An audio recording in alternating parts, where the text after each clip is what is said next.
साहेब 2 April ते 6 April डोंगरी महोत्सव आहे पाटणमध्ये. कशा पद्धतीची तयारी आता सुरू आहे? आता तयारी काय, मी अधिवेशनात होतो महिनाभर, त्यामुळं मी काय इकडं मतदारसंघात नव्हतो.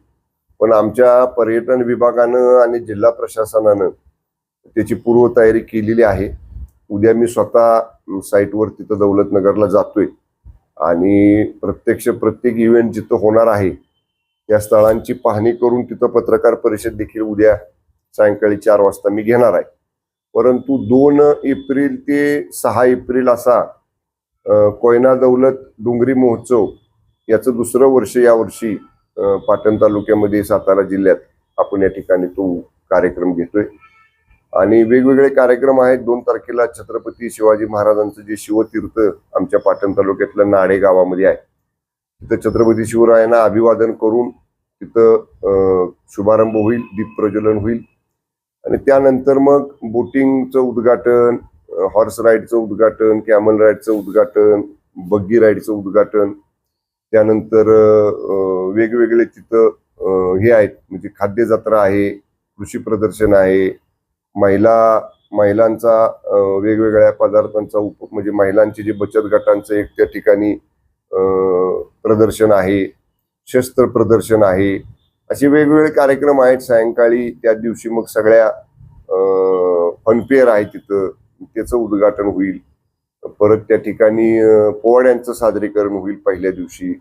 दुसऱ्या दिवशी भजन स्पर्धा आहेत, एक मराठी विविध गुणदर्शनाचा कार्यक्रम आहे.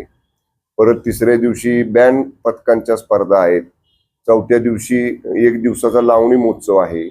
आणि मग सांगता समारंभाला मराठी आणि हिंदी असा संमिश्र सांस्कृतिक कार्यक्रम आहे.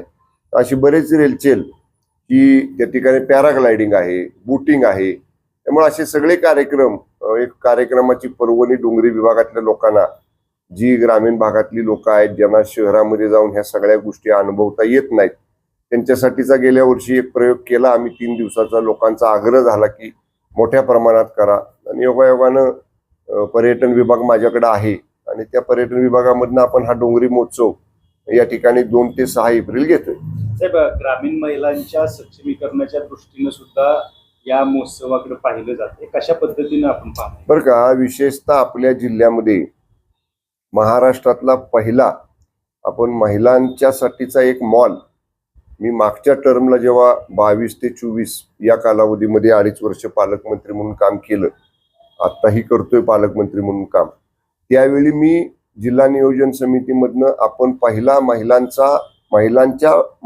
बचत गटांनी तयार केलेल्या पदार्थांच्यासाठीचा मॉल आणि एक प्रशिक्षण ट्रेनिंग सेंटर आपण पाचगणीला त्याचं काम सुरू केलेलं आहे.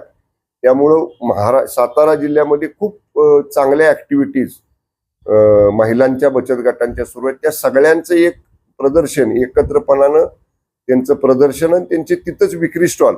त्यामुळे गेल्या वर्षी जर पाहिलं आपण तर त्यालाही चांगला प्रतिसाद मिळाला होता. काही जिल्ह्यातले महिला बचत गट खाद्यपदार्थ चांगले बनवतात आणि त्याची विक्री करतात, त्याचंही त्या ठिकाणी झालेलं आहे. त्यामुळे महिलांच्या हाताला काम आणि महिलांच्या पदार्थांचं ब्रँडिंग हे सुद्धा या डोंगरी महोत्सवामधनं या ठिकाणी होणार आहे. स्थानिक क्षेत्रातील नागरिक असतील किंवा लघु उद्योजक असतील, यांना सुद्धा या डोंगरी महोत्सवाचा बऱ्यापैकी फायदा होईल असं बोललं जातं. आता तिथं कृषी प्रदर्शन आहे.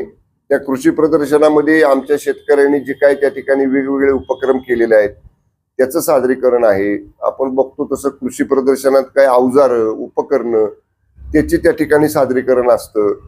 काही या ठिकाणी आपण प्रात्यक्षिक स्पर्धांची किंवा पिकांचं प्रात्यक्षिक त्या ठिकाणी ठेवतो. त्यामुळं आता 2 तारखेपासून 6 तारखेपर्यंत हे 5 दिवस अगदी त्या ठिकाणी शेतकरी असतील, महिला असतील, सगळ्यांच्यासाठीच त्या ठिकाणी वेगवेगळे उपक्रम या कोयना दौलत डोंगरी महोत्सवामध्ये पार पडतील. ओके, आपल्या भागातल्या नाही, लोकांचीच मागणी होती की गेल्या वर्षी 3च दिवसाचा झाला, पहिला झाला, थोडासा गडबडीमध्ये केला आम्ही पूर्वतयारी न करता. आता सुद्धा तसंच थोडं झालंय, कारण मी अधिवेशनामध्ये अडकल्यामुळं मी इथं नव्हतो. पण आमच्या प्रशासनाने, माझ्या स्थानिक पदाधिकाऱ्यांनी मतदारसंघातले त्याचं पूर्वतयारी केलेली आहे. उद्या एकदा फायनल त्याच्यावरती आढावा घेऊन काय अपूर्णता असेल तर त्या पूर्ण आम्ही करून घेऊ आणि चांगला यशस्वी होईल. तालुक्यातल्या, जिल्ह्यातल्या, डोंगरी भागातल्या लोकांनी याच्यामध्ये उत्स्फूर्त सहभाग घ्यावा आणि ज्या काही गोष्टी तिथं पाहायला मिळतील, अनुभवायला मिळतील, त्या सगळ्याचा लाभ पाटण तालुका वासियांनी, जिल्हा वासियांनी घ्यावा, असंच आव्हान, विनंती मी सर्वांना करेन.